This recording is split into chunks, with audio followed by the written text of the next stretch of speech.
인생에 있어서 많은 일을 겪는다고 하지만 어디 가서 제 사연을 얘기하면 다들 절레절레 놀라시곤 해요. 그래서 오늘 한번 제 사연을 여기다 풀어봅니다. 안녕하세요.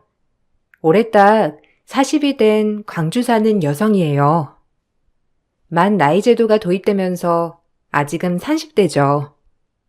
한참 일에 미쳐 살았던 때가 있었고 워커홀릭이라고 남들이 부르곤 했는데 일하느라 결혼 같은 건 생각도 안 해봤지만 인연이 닿으면 결혼을 할 수 있겠다 싶었을 즈음 운명의 짝을 만났습니다. 일하는 곳의 거래처 직원으로 만난 그는 참 다정한 사람이었고 뭐에 홀렸는지 7개월 연애 끝에 결혼을 했어요. 제 인생에서 결혼은 생각지도 못했는데 집신도 짝이 있구나라는 생각을 가장 많이 했었죠. 결혼을 하고 보니 시어머님은 남편을 닮아 성품이 고운 분이었습니다. 시어머니라고 생각하지 말고 엄마라고 생각해. 요즘엔 고부 사이도 다 모녀처럼 지낸다더라. 내가 딸이 없잖니. 내 친구들 만나면 맨날 딸이랑 영화 보러 다니고 차 마시러 다니는 거 얼마나 부러웠는데. 딸이 생긴 것 같아 기분이 너무 좋아. 엄마가 그렇게 좋아하니까 나도 좋네. 자기도 뭐 힘든 거 있으면 어려워 말고 엄마한테 다 얘기해. 엄마는 뭐든지 이해해주는 분이시니까 당신이 말하기도 정말 편할 거야. 이렇게 고부 사이가 좋으니까 내가 다 보기 좋다. 고마워 다들. 남들은 시어머니 시집살이에 너무 힘들다고 하던데 전 정말 좋은데요? 진짜 결혼하길 너무 잘한 것 같아요. 아유, 그래? 그렇게 말해줘서 내가 더 고맙지. 우리 어쨌든 잘 살아보자. 내가 정말 잘해줄게, 우리 며느리. 결혼한 친구들만 봐도 시댁 때문에 스트레스를 많이 받았는데 전 정말 스트레스라고 할 것도 없었어요. 언제나 다정다감하게 오히려 못 챙겨줘서 안달이셨거든요. 행복할 것만 같았지만 아이가 생기지 않았고 나이도 나이인지라 조금 조급해져 갔어요. 하지만 시어머니와 남편은 오히려 아이가 없어도 된다면서 저에게 부담감을 덜어주시려고 했는데 참 고맙더라고요. 그거와는 별개로 아이를 꼭 가지고 싶었기 때문에 참 속상하게도 거기에서 오는 스트레스는 그래도 떨칠 순 없었어요. 그래도 난 아이 하나는 낳고 싶어. 결혼은 상상해 본 적 없지만 그래도 결혼을 한다면 아이 하나는 낳고 싶었거든. 너무 조급해 마. 요즘엔 딩크족도 많잖아. 요즘같이 각박한 세상에 솔직히 아이 낳아서 잘 기르는 것도 힘들 수도. 그래도 우리가 아이 하나 정도는 키울 능력은 있잖아. 난 나 닮은 아이 하나 정말 갖고 싶거든. 그러니까 노력해보자. 그래. 난 당신이 스트레스 받을까봐 그랬지. 당신이 원하면 난 무조건 찬성이야. 아이가 하나든 둘이든 말이지. 조금 노력해보고 안 되면 병원에 가봐야지 뭐. 나이도 있어서 아무래도 병원에 도움을 받아야 할 수도 있잖아. 남편은 뭐든지 제 뜻에 따라주었는데 그렇게 반년 정도 노력을 해도 임신이 되지 않자 전 산전검사를 받아보러 갔고 남편도 따로 검사를 하게 되었습니다. 아무 문제도 없던 저와는 달리 남편은 혼자 검사를 하고 오더니 청천벽력 같은 소리를 하더라고요. 제 인생에서 정말 상상도 할 수 없는 일이었고 이걸 어쩌나 싶은 마음이 앞서들게 되었어요. 난 정상이래. 당신은 검사해 봤어? 뭐래? 만약 우리 둘 다 정상이면 그냥 기다리면 아기가 오겠지? 궁금해. 뭐래? 놀라지 말고 들어. 내가 너한테 무슨 말을 해야 할지 모르겠다. 나 무정자증이래. 아이 못 낳는다고 하네. 어떡하지? 뭐? 무정자증? 그럼 난임이 아니고 아예 불임이라는 거야?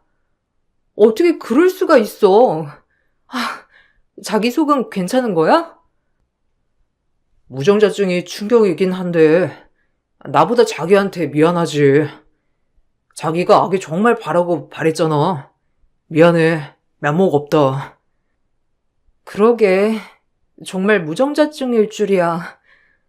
그럼, 그래서 우리가 임신이 안 됐던 거였구나. 이제야 퍼즐이 맞춰지네. 한 번도 제 인생에 아이가 없다고 생각해 본 적이 없었는데, 남편이 무정자증이었기 때문에 아이를 가질 수 없었어요. 남편도 충격이었지만 정말 절망적이더군요.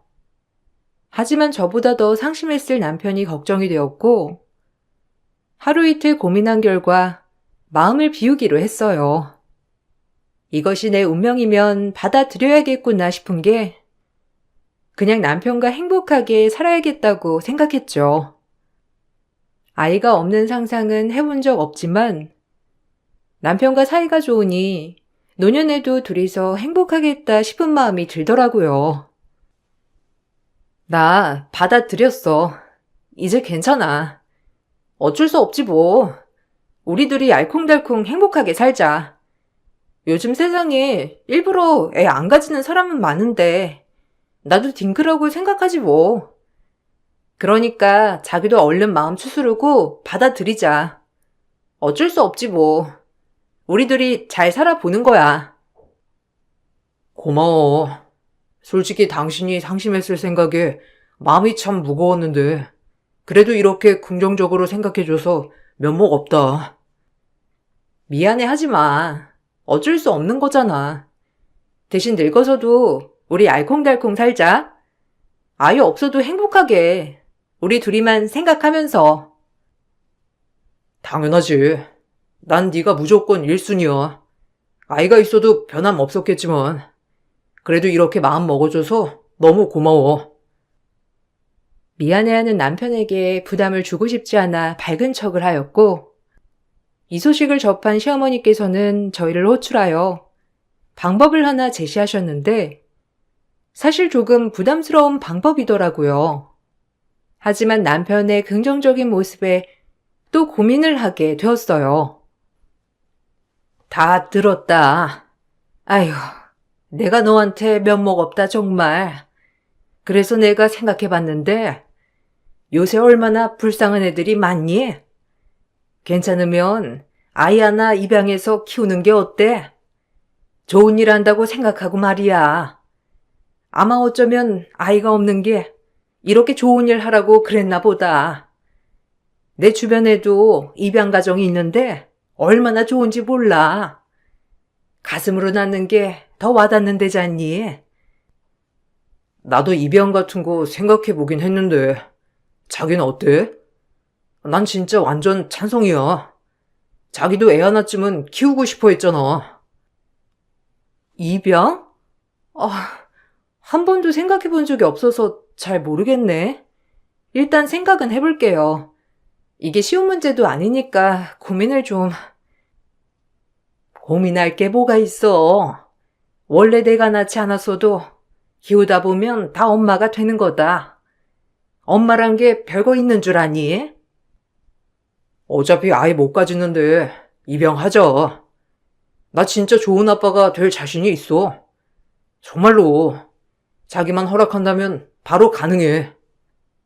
그래도 강아지 입양하는 것도 아니고 평생 우리가 책임져야 할 아이를 입양하는 건데 고민은 무조건 필요하지. 잘 생각해보고 알려줘. 오히려 너희한테 더 좋은 방법이 될 거다. 얼마나 좋은 일이야. 아마 그게 평생 잘한 일일걸.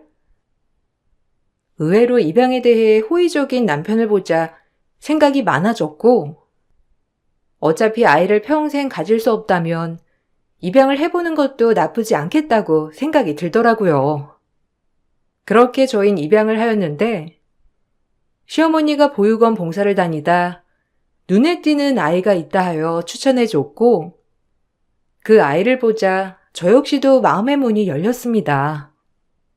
6살쯤 돼 보이는 여자아이였는데 어찌나 맑고 예쁜지 입양을 왜 하는지 알겠더랬죠. 전 그렇게 그 아이의 엄마가 되었고 하루하루가 벅차고 의미 있는 나날이었어요. 이런 게 가슴으로 낳은 정이구나 싶은 게 정말 예쁘다고 생각했고 그 아이를 위해서라면 뭐든지 다 해줄 수 있는 마음이었죠. 오늘 우리 딸이랑 놀이공원 갔다 오려는데 자기가 도시락 좀 싸줘. 우리 엄마한테 도시락 싸달라고 하자. 응, 좋아. 엄마, 소시지랑 유부초밥 해줘요. 나 먹고 싶어. 아빠랑 놀이공원 다녀왔다고 친구들한테 자랑해야지. 우리 딸 그렇게 좋아? 알겠어. 엄마가 맛있는 거 잔뜩 해줄게. 자기도 오히려 예원이가 집에 오니까 더 활기찬 것 같아. 그럼 공기가 다르다. 우리들이 살 때도 좋았는데 예원이 있고 나서부터 오히려 집안이 밝아진 것 같아서 너무 좋아. 말이라고 하니? 예원이가 있으니 분위기부터 다르지 않니? 이러니까 정말 사람 사는 것 같고 너무 좋다. 어머님이랑 당신도 이렇게 좋아하니까 나도 참 좋네. 예원이도 너무 예쁘고 어떻게 보면 이런 게 내 운명이겠지. 입양을 고민했던 게 무색할 만큼 행복했고 남편 또한 이렇게 밝은 사람이었구나라고 느끼게 됐었죠. 내 아이가 아니라도 이렇게 마음으로 품으면 내 자식이 되겠구나 싶은 나날이었습니다. 그 일이 있기 전까지요. 어느 날 남편과 저, 예원이 이렇게 장을 보러 마트를 갔었던 날이었는데 우연히 남편 후배와 후배 와이프를 만나게 되었고 당황하는 남편이 이상했어요. 선배. 여기서 다 만나네요. 우리 안 본 지 얼마나 됐나? 와, 선배 결혼하고 거의 처음 보는 거 아닌가요? 저 발령받았어요. 아마 선배랑 다시 근무할 것 같은데 이렇게 미리 만나게 되니까 진짜 좋다. 저 많이 챙겨주세요. 그래. 오랜만이다. 우리가 바빠서 그렇거든. 나중에 연락하자. 내가 연락할게. 자식, 여기 사는구나. 아, 우리 결혼식에 오셨던 분이야? 어머, 안녕하세요. 이 사람 와이프예요. 이런 데서 우연히 만나네요. 예? 예. 형수님, 외모가 많이 바뀌신 것 같은데, 아닌가? 제가 눈썰미 하나는 끝내주거든요. 애도 많이 컸네. 아주 아빠랑 판박인데? 와, 선배는 좋겠어요. 이렇게 아름다우신 형수님이랑 예쁜 딸아이랑 안 먹어도 배부르겠네요. 네가 눈썰미가 좋아. 눈썰미 꽝이면서. 일단 우리가 좀 바빠서 그렇거든. 나중에 연락할게. 나중에 봐. 허겁지겁 후배를 돌려보내는 남편이 참 이상했고 후배와 후배 와이프 또한 당황한 눈빛이었는데 솔직히 남편이 조금은 이상하다고 생각이 들었어요. 남편에게 어떻게 된 거냐 물으니 남편은 아무렇지 않게 원래가 실없는 놈이라며 말하더라고요. 그 후배라는 사람이 당신이랑 예원이 참 많이도 닮았다고 하네? 그래서 그런지 자기랑 진짜 많이 닮은 것 같아. 가슴으로 나왔으니 닮아 보일 수도 있지. 그리고 자기랑도 많이 닮았어. 이래서 점차 가족이 되는 건가 봐. 그런가? 그래도 그 후배라는 사람 그렇게 나빠 보이진 않던데. 잘 지내봐. 우리 결혼식에도 온 것 같더라. 내가 화장한 거랑 안 한 거랑 너무 달라서 날 못 알아봤나 봐. 너무 웃기지? 앞으로 화장 좀 하고 다녀야겠어. 아우, 창피해 정말. 내 눈엔 똑같지. 그러니까 그렇게 눈치 없는 애라니까. 그냥 안 엮이는 게 제일 깔끔해. 그런 놈이랑은. 내 뜻 알지? 남편의 말에 그냥 그런가 보다 했고, 사람마다 성향이 다르니 그냥 그런 사람이구나 싶었죠. 그리고 분리수거를 하러 나갔는데, 마트에서 만난 후배 와이프를 만났어요. 참 친근하게 다가오는 후배 와이프의 성격이 너무 좋아 보이더라고요. 결혼 후 저 역시 이사 오고 나서 친구가 없던 찰나에 후배 와이프를 만나니 정말 반가웠고 살갑게 대해주는 게 참 좋았어요. 어머, 안녕하세요. 아까 낮에 마트에서 만났죠? 아까 너무 바쁘게 가셔서 인사도 제대로 못했어요. 아, 네, 안녕하세요. 그러게요. 인사도 제대로 못했네요. 여기 아파트 사시는 거예요? 왜 지금 봤지? 저도 여기 사는데. 아, 저흰 이사 온 지 얼마 안 됐어요. 이 동네 참 낯설었는데 그래도 아는 사람이 있다고 생각하니 마음이 좀 놓이는걸요? 어머, 그래요? 혹시 이 주변지리 모르면 연락해요. 난 이사 온 지 꽤 돼서 완벽하진 않지만 맛집 정도는 꿰고 있거든요. 아, 정말요? 언니라고 불러도 되죠? 언니 잘 따라다녀야 되겠다. 남편도 이 도시로 발령나면서 아마 언니 남편분이랑 같이 다시 회사에서 만나게 되려나 보더라고요. 우리 잘 지내봐요. 남편들끼리도 아는 사이니까 정말 좋을 것 같아요, 언니. 저희는 그렇게 친구가 되었고 나이 차이도 얼마 나지 않아서 동생처럼 살갑게 구는 후배 와이프가 참 좋았거든요. 하지만 웬일인지 남편은 제가 후배 와이프와 친하게 지내는 게 정말 싫은 눈치였고 가까이 하지 않았으면 하더라고요. 그럼에도 본인은 후배와 같은 회사라 어쩔 수 없이 어울려야 한다고 했지만 제가 그 부부랑 엮이는 건 질색하며 싫어했습니다. 남편이 그렇게 싫다고 하니 전 남편에게 굳이 얘기하지 않고 남편 후배 와이프와 친하게 지냈는데 성격적으로 괜찮았으니까요. 그리고 어차피 남편이랑 후배 와이프랑은 엮일 일이 없다고 생각했기 때문에 그냥 둘이서만 친하게 지내기로 했어요. 난 글쎄 싫다니까. 내가 좋아하지도 않는 후배인데 왜 그 후배 와이프랑 가깝게 지내는 건데? 난 분명 말했어. 자기랑 후배랑 사이가 안 좋다고 내가 그 와이프랑 만나면 안 되는 거야? 자기 진짜 웃긴다. 이런 모습 낯설어 정말. 글쎄 그 나물에 그 밥인데 그 여자도 내 후배랑 똑같겠지. 하여튼 어울리지 마. 분명 말했어. 그 여자랑 어울리는 거 싫다고.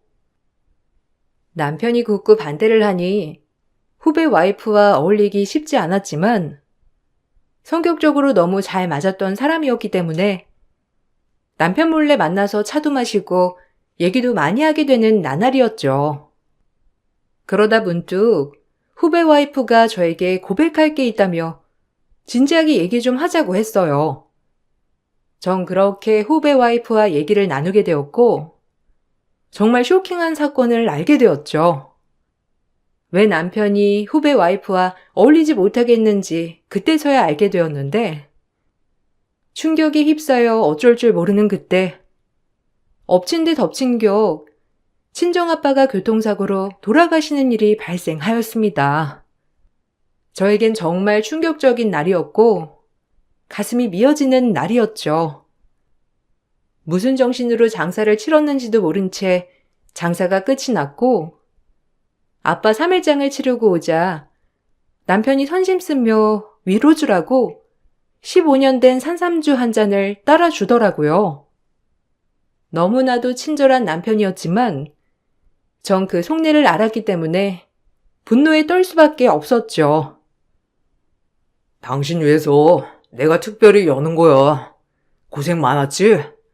이거 산삼주인데 오늘 이거 한 잔 먹고 푹 자. 그래야 좀 슬픔도 있지. 아, 눈물 나게 고맙네. 당신이 이렇게나 아끼는 산삼주도 따주고.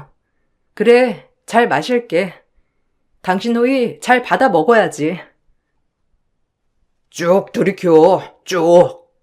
이게 피로 푸는데 직방이라니까. 꼭 남기지 말고 마셔야 돼. 그리고 마시면 한 잔 더 줄게.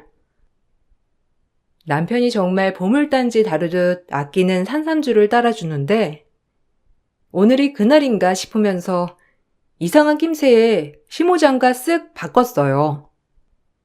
시어머니와 남편은 그걸 아는지 모르는지 부어라 마셔라 하였고 잔을 바꾸고 나서 온 집에 역대급 광경이 휘몰아쳤어요. 산삼주를 3잔째 마시던 시어머니는 그 자리에서 결국 쓰러졌고 주량이 굉장히 센 시어머니였기에 술을 마시다 쓰러지는 건 상상할 수도 없는 일이었거든요. 그 모습을 보니 다시 한번 심장이 내려앉는 것 같았고 남편이 정말 무서워지기 시작했습니다. 이게 아닌데? 아니, 엄마, 일어나봐. 정신 차려. 이게 어떻게 된 거지? 아니, 이전이 왜 엄마 앞에 있어? 쓰러진 시어머니를 보고 저와 시어머니를 번갈아 바라보며 남편이 당황하는 틈을 타 짐을 싸서 그 암흑 같은 집에서 나왔어요. 모든 사실은 이러했는데 후배 와이프의 얘기에 정말 충격을 받았고 그때부터 전 이 모든 사태에 대해 준비를 했었거든요. 이거 언니한테 얘기할까 말까 망설였는데 내가 언니랑 이렇게 친하게 지내면서 말을 안 한다는 게 말이 안 되잖아. 남편한테 들은 거야. 언니 혹시 언니 남편 언니가 2번째 부인인 거 몰랐지? 몰랐으면 진짜 대박이다. 8년 전에 결혼했었고 애도 있었대. 남편 말로는 근데 이혼하면서 와이프가 애를 데리고 갔는데 글쎄 재혼한다고 애를 보육원에 데려다 줬다는 거야. 그 사이에 언니 남편은 언니한테 초혼이라고 숨기고 결혼했으니 애를 데려올 수나 있었겠어? 그러니 남의 애인 척 입양한 거지. 언니 딸 키우면서 이상한 거 몰랐어? 근데 그 전 와이프가 이걸 알고 그렇게 압박을 했대잖아. 언니한테 다 불어버린다고. 그러니 어쩌겠어. 걸릴 위기에 놓였는데 그럼 이혼은 당연지사고 위자료며 사기죄로 콩밥 먹는 건 눈앞에 보이는 거고. 본인이 술 먹으면서 내 남편한테 얘기했대. 속마음 나온 거지 뭐. 언니한테 수면제 타고 병원에 가둘 거라고. 본인 신고 못하게. 내가 이 말 듣고 얼마나 기가 막히던지. 언니 놀랬지? 그래도 이거 언니가 꼭 알아야 할 것 같아서 얘기하는 거야. 그리고 언니 딸 입양하는 것도 시어머니랑 남편이 뭐 서류 작업 다 알아서 했다며. 확인도 안 했어? 입양은 무슨 입양이야. 그냥 호적에 원래도 올라가 있던 딸이었다며. 하여튼 나도 진짜 남편한테 듣고 쇼킹이라 언니한테 말하는 것도 심장 떨려. 뭐? 그게 말이 돼? 그리고 날 정신병원에 어떻게 보낸다는 거야? 내가 이렇게 멀쩡한데 너 이 말이 다 사실이야? 난 그냥 남편이랑 시어머니가 신경 쓰지 말라고 애만 예뻐하라고 해서 그런 줄 알았지. 아니 일단 나 정신 좀 차려야 할 것 같아. 혹시라도 이게 문제되면 네 남편 증인 서줄 수 있어? 나 진짜 지금 손 돌리고 네 말 사실이면 절대 용서할 수 없을 것 같아. 당연히 되지. 언니 생각해서 얘기하는 거야. 남편도 선배 그렇게 안 봤다고 진짜 무서운 사람이라더라. 그 언니 딸 있잖아. 딸 시켜서 언니가 딸 괴롭히고 손찌검했다고 할 거래. 딸이랑 벌써 병원 가서 진단서도 미리 다 끊어놨다는데? 사람들이 어쩜 그래? 그리고 애초에 전처랑 살 때 정관 수술도 했다던데. 이걸 술 취해서 주절주절 내 남편한테 다 얘기한 거 있지? 조심해, 언니. 후배 와이프가 해준 얘기였는데 전 이 말을 듣자마자 내 눈으로 확인해야 했기에 남편의 머리카락과 딸아이의 머리카락을 유전자 검사를 했었고 결과는 99% 일치였어요. 후배 와이프가 했던 얘기가 똑같이 일치했습니다. 이 잡것들을 어떻게 할까 싶었고 절 정신병원에 보낼 생각까지 하는 남편이었기에 남편이 주는 모든 걸 먹기 무섭더라고요. 그러다 아빠가 돌아가시게 된 거고 남편은 그걸 틈타 저에게 위로한답시고 산삼주를 주었던 거예요. 그걸 먹고 잠들면 배우자 동의하에 절 병원에 넣으려고 하는 계획이었고요. 그저 전처가 다 불어버리겠다는 이 상황을 모면하려고 이런 무서운 짓을 계획했다는 것에 충격이었고 그렇게 제가 좋아하던 시어머니마저 한파였다는 것이 정말 더 참을 수 없이 괴로웠어요. 그리고 저에게 용서를 비는 시도조차 하지 않고 그저 절 입막음하고 병원에 넣을 생각밖에 안 했다는 남편을 보니 절 사랑한 것이 아니라 그저 본인의 딸을 키워줄 엄마가 필요한 생각이 들었어요. 이게 다 무산이 될 것 같자 절 치워버리겠다는 심산이 분명했고요. 당신, 왜 이렇게 연락이 안 돼? 집에도 안 들어오고. 아버님 돌아가신 게 충격인 건 알겠는데, 그래도 나한테 연락은 해야지. 연락? 양심 없는 놈. 멀쩡한 척 초혼이라고 속이니 기분 좋니? 예원이도 네 친딸이라며? 다 확인했어. 법원에서 소장 날아갈 거야. 이 모든 사실을 차라리 얘기해주고 용서를 빌었다면 이런 꼴은 안 봤을 텐데. 지 잘못은 모르고 날 가둘 심산이었다 이거지? 법원에서 보자고. 당신이랑 단둘이 만나서 얘기할 일 절대 없을 거니까.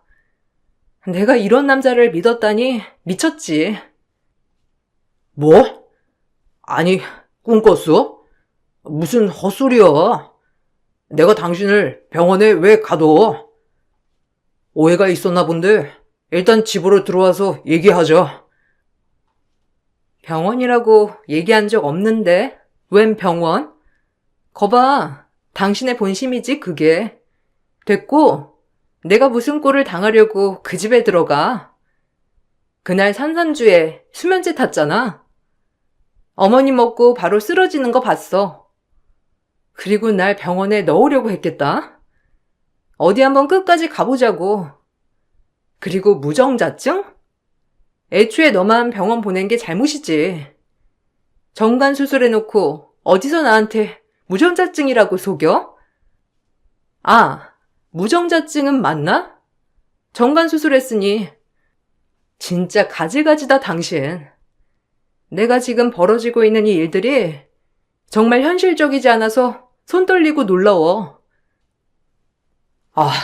오해가 있었나 본데 난 자기가 장례 치르고 와서 힘들까봐 다 잊고 저라고 수면제 탄 거였어. 진짜 오해야. 딸 얘긴 못해서 미안해. 그냥 네가 떠나갈까봐 그랬어. 그냥 다시 한번 좋은 마음으로 생각해주면 안 될까? 오해야 진짜. 그 오해 법원에서 설명하시고요. 우리 둘이 볼 일 없을 테니까 그리 알아. 내가 너 무슨 일 있어도 콩밥 먹일 거니 그리 알아. 그리고 남편과의 소송이 시작되었고 일단 재혼인 건 확실했는데 딸아이와 유전자 검사까지 일치하는 남편이었기 때문에 가세는 저에게 기울었죠. 관건은 절 정신병원에 넣으려고 했다는 거였는데 그걸 끝까지 잡아 떼더라고요.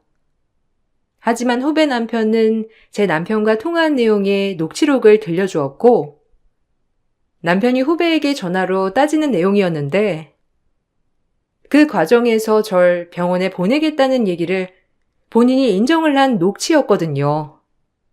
갤럭시 핸드폰의 자동 녹음 기능으로 만들어진 결과물이었어요. 선배가 술 먹고 나한테 했던 얘기 진짜 무서웠고 소름 돋았어요. 어떻게 그런 생각을 할 수 있는지. 사람으로선 좀 아니잖아요. 그래도 본인 딸까지 입양해서 잘 키워주려고 했던 분인데 이걸 그냥 간과할 수만은 없더라고요. 어쩐지 마트에서 내가 갔던 결혼식에 형수님이 아니었는데 아마 전 전초와의 한 결혼식에 갔던 거였겠죠. 무서운 사람이에요, 정말. 입 다물어. 네가 뭔데 우리 가정에 초를 쳐? 내가 미쳤지. 술만 먹지 않았다면 이런 일은 없었을 텐데. 그날을 돌리고 싶다. 선배라고 하기도 더럽다. 당신 같은 인간들은 법원의 벌을 받을 게 아니라 삼청교육대 같은 데 가서 힘들게 당해야 되는데. 결국 남편은 결혼 사기죄가 성립이 되었고 저와 이혼까지 갈 수 있었어요.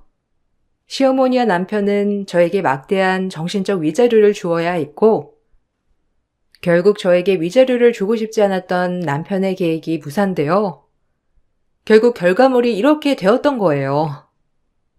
참 소름이 돋는 게 어린 딸에게까지 제가 괴롭히고 무력을 썼다고 말하라고 종용을 했다는 게 당최 이해가 가지 않았습니다.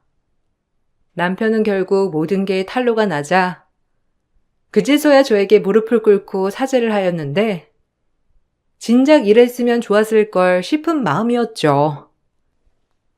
미안해. 내가 무슨 짓을 했는지 모르겠어. 진짜 횟가닥 돌았었나 봐. 허구한 날 전처가 압박하지.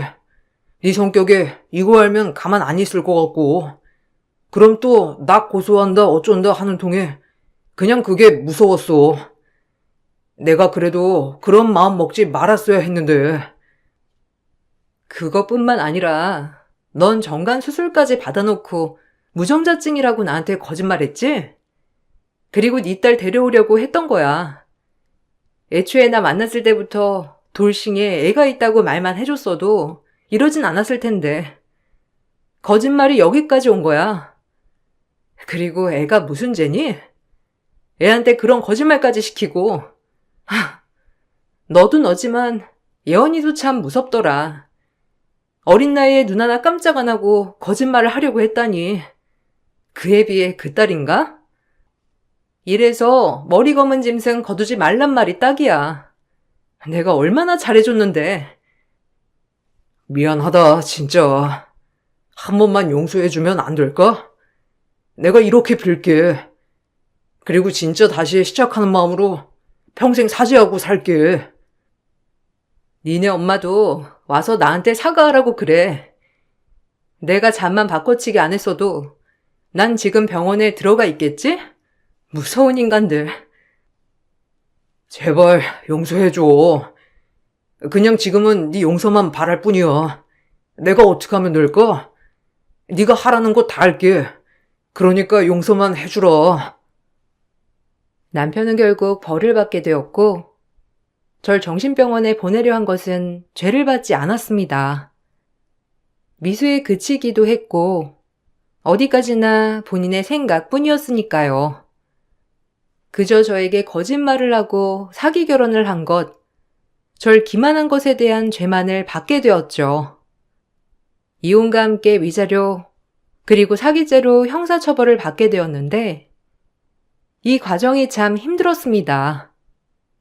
남편이 아무리 절 속였다고 해도 재산상 이득을 취하지 않으면 사기죄는 성립이 안 된다고 하는 변호사의 말에 낙담하고 있을 때 불현듯 결혼 후 제가 남편 시어머니에게 보태드린 전세 금액과 남편에게 결혼 선물로 준 고가의 시계 그리고 현금 등이 생각나 반환 소송과 함께 사기죄로 다시 한번 고소하였거든요. 결국 금전적인 이익이 있었던 남편은 사기죄가 성립되어 실형을 선고받았어요. 그뿐만 아니라 남편 후배가 도와주어 회사에서 해고 통보와 더불어 같은 업계 업중에서 영원히 블랙리스트로 낙인이 찍혔죠. 사람 숨쉬게는 해줘야지. 내가 미안하다고 했잖아. 이제 나 취직도 못해. 네가 합의 안 해줘서 전과자 됐고. 그러게, 누가 그런 행동 하라고 했니? 네 잘못이지. 아직도 모자라. 네가 나 정신병원에 강제 입원시키려고 했던 거, 그것도 벌 받았어야 하는데. 평생 속죄하고 살아, 이 나쁜 인간아. 하나밖에 없는 본인 아들 전과자 된 게 니네 엄마한텐 가장 큰 벌이지. 아, 제발 합의 좀 해줘. 그래도 딸도 있는데 내가 어떻게 이렇게 사니? 나 일은 어떻게 하라고. 제발 부탁이다. 네 말 맞다나. 하나밖에 없는 아들인데 내가 엄마랑 딸은 부양하려면 일을 해야 할 거 아니야. 전과자로 어떻게 이 업계에서 일하라고. 너 전까지 아니어도 이미 업계에 블랙으로 찍혔어. 우리 업계 좁잖아. 누가 너 같은 사기꾼을 쓰겠니? 겸허히 받아들여. 남편은 딸을 들먹거리며 용서를 바랬지만 더더욱 딸을 생각하면 용서가 되지 않았고 시어머니는 저에게 애원하며 목 놓아 울었지만 달라지는 사실은 전혀 없었습니다. 결국 남편은 3년 징역살이를 하게 되었고 시어머니는 옥바지를 하게 되었죠. 내가 빌게. 그냥 한 번만 우리 아들 용서해 다오. 그냥 애가 잘못 생각해서 그런 거야. 우리 아들이 마음만은 따뜻한 거 알잖니? 마음 따뜻한 사람이 애초에 돌싱인 걸 작정하고 숨기고 저랑 결혼했을까요? 아니, 어머님도 문제죠. 딸처럼 잘해주시길래 정말 난 좋은 시어머니를 만났다 싶었는데 애초에 캥기는 게 많으니 그렇게 벌벌 떨었던 거겠죠. 정말 성격 같아선 예언이 붙잡고 너네 아빠 교도소 갔고 전과자다 라는 것까지 말해서 얘 충격받게 하고 싶은데 이것까진 안 한 걸 다행이라고 생각해요. 애가 무슨 죄겠어요? 부모 잘못 만난 죄지. 그나마 조금이라도 제가 키운 정이 있으니 여기까지 한다고 생각해요. 당신들이 애 시켜서 내가 괴롭혔다고 정신병이 있다고 말하라고 했단 거 모르는 거 아니지만 애 생각해서 이건 묻어뒀으니까 감사히 여기라고요. 아유, 내가 잘못했다. 내가 어른으로서 어른답지 못했어. 애초에 아들한테 솔직하게 얘기하라고 했어야 했는데 거기에 휘둘려서 같이 장단을 맞췄으니 결국 이 꼴이 났지. 아유, 내 팔자야. 아이고, 늙음하게 아들 옥바라지, 손주 딸 뒷바라지 얘. 애초에 저에게 모든 걸 털어놨다면 교도소까지 갈 일은 없었을 텐데 참 미련하죠? 아직도 제가 겪어온 일이 정말 실감이 나지 않습니다. 법정에서 남편과 한참 소송을 할 때 너무 정신이 없기도 했고 정말 후다닥 지나간 것 같아요. 그 덕분에 돌아가신 아빠를 잘 보내드리지 못한 것 같아 두고두고 마음이 쓰였지만 돌이켜 생각해보니 아빠를 잃고 정말 마음이 찢어지고 억장이 무너졌는데 이 일 때문에 조금이나마 슬픔을 잊었던 것 같아요. 최악의 사건이 발생하니 눈물을 흘릴 시간조차 없었거든요. 그저 저 나쁜 인간들을 버려야겠다는 생각밖엔 없었으니까요. 모든 게 마무리될 때 그제야 전 제 아픔을 돌아보고 돌아가신 아빠를 정말 많이 애도했어요. 그리고 꼭 잘 사는 모습을 보여주겠다고 다짐했고 5년이 지난 지금 전 좋은 남편을 만나 재혼을 하고 아이까지 낳았답니다. 이제야 이렇게 글로 털어버릴 수 있을 정도로 많이 행복해졌어요. 지금 남편은 하나의 거짓도 없이 순수하고 맑은 사람이고 오히려 아빠처럼 절 다독여주고 챙겨주는 사람이죠. 남편 덕분에 많이 밝아졌고 그때의 트라우마에서 벗어날 수 있었어요. 살면서 사연 없는 사람 없다지만 이렇게 익명의 힘을 빌려 글을 쓰고 나니 오히려 과거를 더 털어버리는 것 같아 마음이 가볍습니다.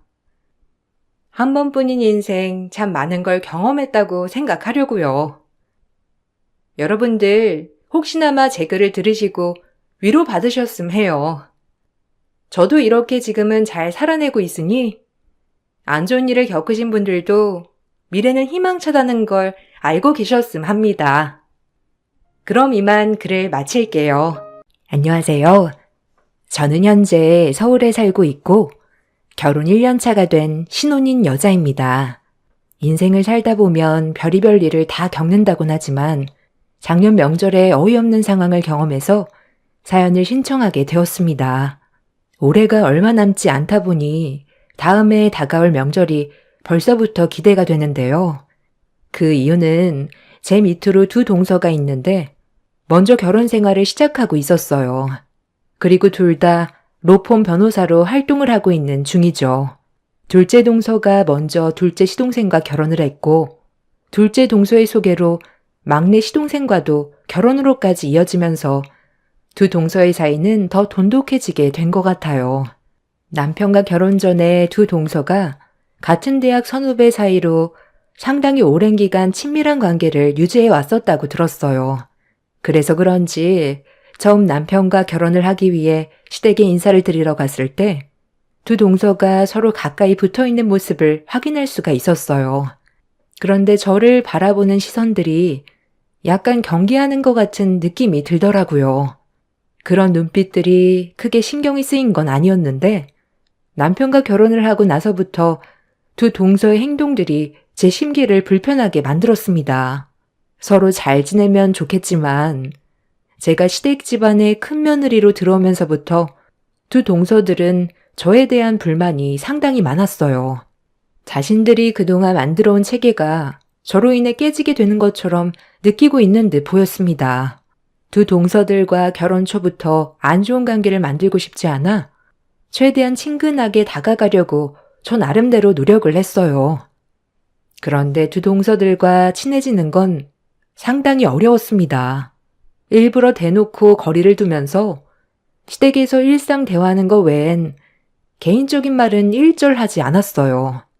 이런 관계가 오래 지속이 되다 보면 서로에게 더 안 좋은 감정만 생기게 될까봐 최대한 빠른 시일 내에 두 동서들과의 벽을 허물기 위해 좀 더 적극적으로 노력을 했는데 이런 제가 두 동서들에게는 부담으로 다가왔는지 미간을 찌푸리면서 온몸으로 저를 거부하는 모습을 보여줬어요.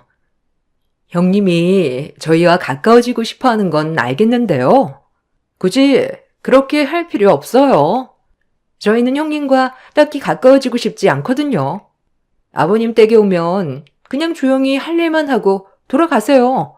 아주버님이 우리 식구들 중에 제일 학벌도 떨어지고 능력이 없어서 본인 기준에 맞는 형님을 선택한 것 같은데 이 집 며느리로 들어오는 게 형님한테 어울린다고 생각하는 건 아니죠?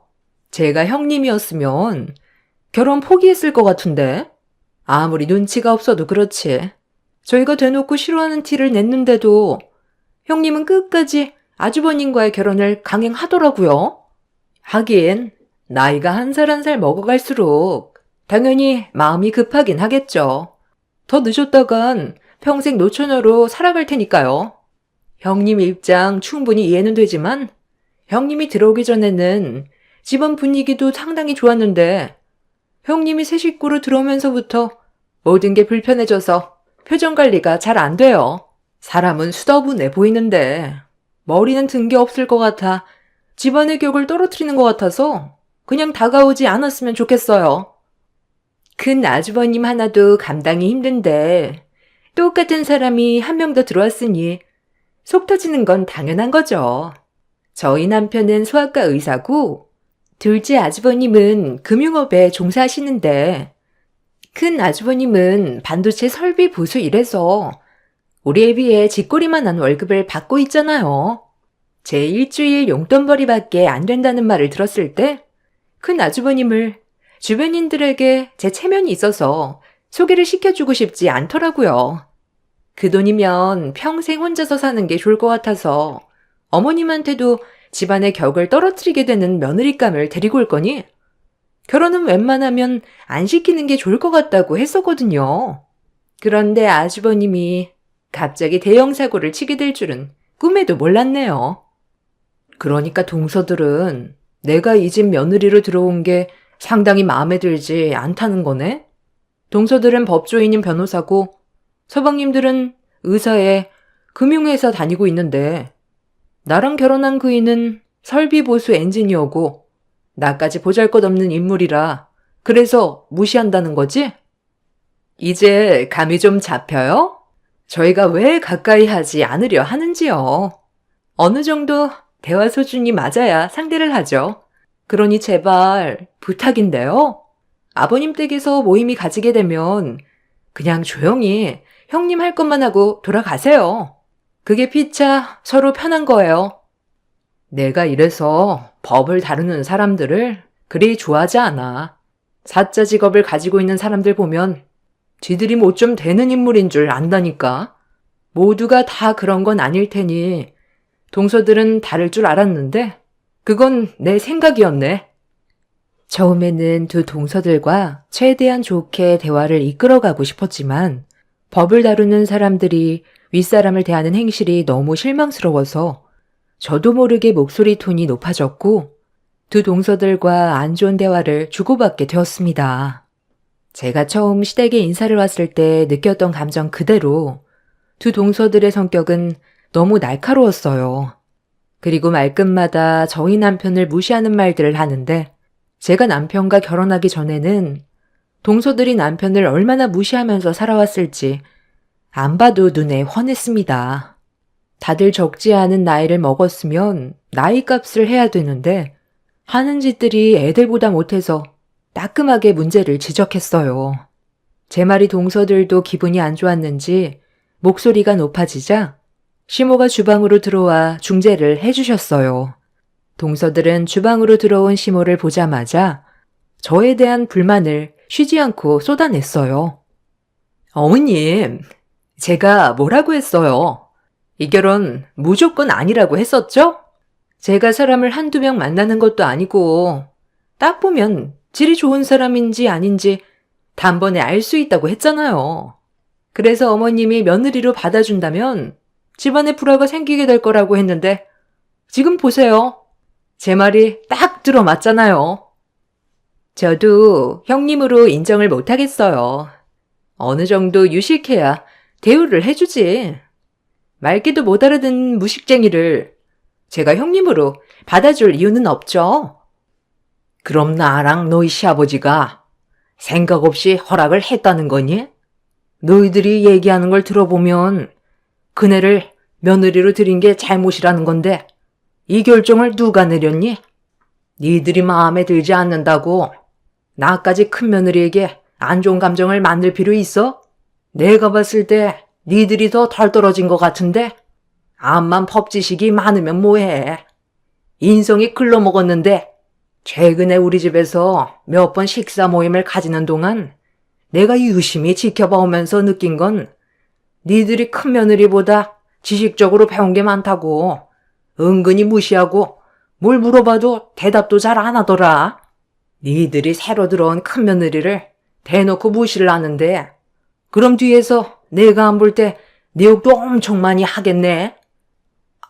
아니, 무슨 말을 그렇게 하세요.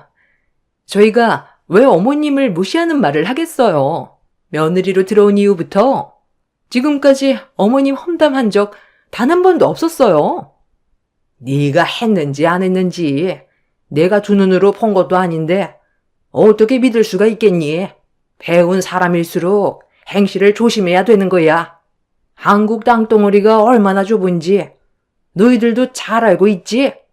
한 달이 건너면 다 아는 사람들이야. 지금은 니들이 잘 나가고 부족함 없이 살아가고 있으니까 오만함이 생길 수는 있겠지. 하지만 언제 어디에서 예기치 못한 상황에 도움이 필요할 수도 있는 상황이 생길 수도 있는 거다. 그때 니들이 생각 없이 저지른 사소한 행동들이 걸림돌이 될 수도 있다는 거 꼭 명심하거라. 시모가 목소리를 높이자 가족들 모두 주방으로 들어왔고 더 커질 뻔했던 상황은 그렇게 정리가 되었습니다. 시모가 동서들 편에 서서 얘기해 주는 게 아닌 중립 위치에서 잘잘못을 따지고 들어가자 동서들은 그런 시모의 모습을 보고 기분이 많이 상했는지 표정 관리가 되지 않고 있었지만 저는 시모의 말이 100번 맞는다고 생각했어요. 지금은 잘 나가는 듯 보여도 나중에 예기치 못한 상황에서 자신이 무시했던 사람에게 도움을 받게 되는 일이 있을 수도 있기 때문에 항상 겸손해야 된다는 걸 동서들에게 알려줬는데도 시모의 말에 불만만 가득했던 동서들은 그날 이후부터 시댁에 모임이 있을 때면 핑계를 대고 오지 않았어요. 동서 둘 다 똑같은 행동을 보이게 되자 시모는 심기가 많이 불편해지셨는지 얼마 뒤 다가온 추석 명절 때 동서들의 잘못된 행실을 바로잡기 위해 엄청난 결정을 하셨습니다. 어머님, 이게 다 뭐예요? 저희 보고 이 많은 걸 다 하라고요? 매번 명절 때마다 먹을 만큼만 했지. 이러게까지 하진 않았었는데 무슨 이유라도 있는 거예요? 이번에 불의한 이웃을 돕기로 마을 사람들과 한뜻을 모아 음식을 준비하기로 했으니 너희들도 좋은 일에 같이 동참해야 되지 않겠니? 명절 때마다 가족들이 없어서 혼자 외롭게 지내시는 독거노인분들을 위해 직접 음식을 준비해서 찾아뵙기로 했으니 너희들도 좋은 마음으로 음식에 신경 좀 써주면 좋겠구나. 뭐라고요? 아니, 어머님. 저희가 지금 한가해서 명절날 시간 빼고 온 줄 아세요? 오늘도 올까 말까 고민하다가 한동안 찾아뵙지 못해서 어쩔 수 없이 시간 쪼개서 온 거라고요. 저는 어머님이 준비해 주신 음식을 맛있게 먹고 돌아갈 생각이었지. 불우이웃을 돕기 위해 음식을 만들려고 온 게 아니에요. 동서 말이 맞아요. 저희가 언제 명절 음식 준비한 적 있었어요? 저희가 오기 전에 어머님이 전부 다 준비해 주셨잖아요. 그런데 갑자기 왜 안 하던 행동을 하실까? 어머님이 이러시는 거 적응도 안 되지만 다른 사람 보는 것 같아 기분이 별로 안 좋아요. 그냥 저희 친정으로 돌아갈게요. 가족 모두가 붙어서 하기로 했는데 니들만 빠지겠다고? 그동안 오냐오냐 해줬더니 시애미 말을 아주 개똥으로 듣는구나. 당장 옷 갈아입고 나오지 못해. 엄마, 잠깐만요. 이럴 계획이었으면 저희한테 먼저 얘기 좀 해주지 그랬어요. 저희가 간단하게 식사만 하고 돌아갈 생각이었는데 갑자기 음식을 준비하라고 하니까 얼마나 당황스럽겠어요. 야무진 형수님 계시는데 혼자서 하시라고 하고 저희는 그만 돌아가 볼게요. 어차피 당장 먹을 음식도 없는 거잖아요. 내가 분명히 여기 있는 음식들 전부 다 같이 만들어서 불의한 이웃을 돕기로 했다고 했을 텐데 지금 장난하는 걸로 보이니?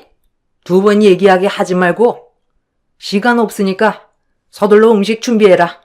다른 건 내가 할 테니 너희들은 준비되어 있는 식재료로 전만 부치면 된다. 당신 애들 데리고 일회용 용기 좀 사와봐요. 시무가 낮게 깔린 목소리로 분위기를 조성하자 두 동선의 애들도 눈치는 있는지 더 이상 얘기하다간 문제가 생길 것 같아 불만 섞인 표정으로 음식을 만들기 시작했어요. 그런데 잠시 뒤 시모에게 전화 한 통이 왔고 잠깐 자리를 비워야 할 것 같다면서 금방 올 거라고 급하게 밖으로 나가셨는데 그 순간 두 동서가 들고 있던 뒤집개를 바닥으로 패대기 쳐버렸어요. 저는 두 동서를 무시하면서 묵묵히 전을 붙이고 있는데 두 동서가 나누는 대화에 기분이 안 좋아지기 시작했고 참다 못한 저는 동서들에게 시모가 오기 전에 서둘러 음식을 마무리하자고 했는데 그 순간 제 기분을 상하게 만든 한마디를 듣게 되었어요. 진짜. 정말 못 해먹겠네. 아니, 어머님. 정말 왜 그러시는 거야? 원래 저런 성격 아니었는데 형님이 들어오면서부터 정말 이상해지셨어. 우리한테 그동안 찍소리도 못했으면서 갑자기 왜 저러시는 거야? 평소에 봉사활동을 했으면 그냥 그러려니 했겠는데 지금까지 봉사활동하는 거 한 번도 본 적이 없는데 무슨 바람이 불어서 이 많은 음식들을 전부 다 준비하라는 건지. 아무리 생각해봐도 이해가 안 된다니까. 동서는 어머님 행동에 대해 이해가 돼? 동서도 납득 안 되지? 전혀 이해가 안 되죠. 저희가 그동안 어머님한테 바친 게 얼마인데. 매번 얼굴 볼 때마다 용돈 챙겨드리면서 며느리가 할 수 있는 최선을 다했는데 결국 돌아오는 건 제 손에 들린 뒤집개밖에 없네요. 다음부터는 어머님 전화도 안 받을 거예요. 그냥 오지 않는 게 속 편하겠어요. 이건 타인에 대한 배려가 없는 행동이고 강제 노동을 시키는 행위이기 때문에 형법 제67조로 다스려야 되는 거 아니에요? 형님 생각은 어때요? 형법 제62조로 다스리기에는 재질이 안 좋잖아요? 당연히 형법 제67조가 적합하지. 며느리로 들어왔다고 무조건 강제노동 시키는 건 잘못된 거고 그에 따른 처벌을 무겁게 내려야 된다는 거에 나도 100번 동의하지.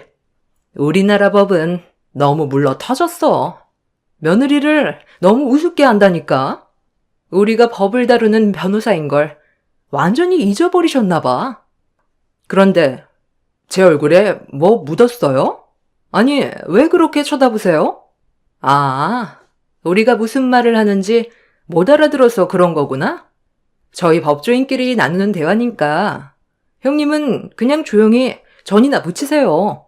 저희가 하는 얘기 귀 기울여봤자 형님은 어차피 알아듣지도 못해요.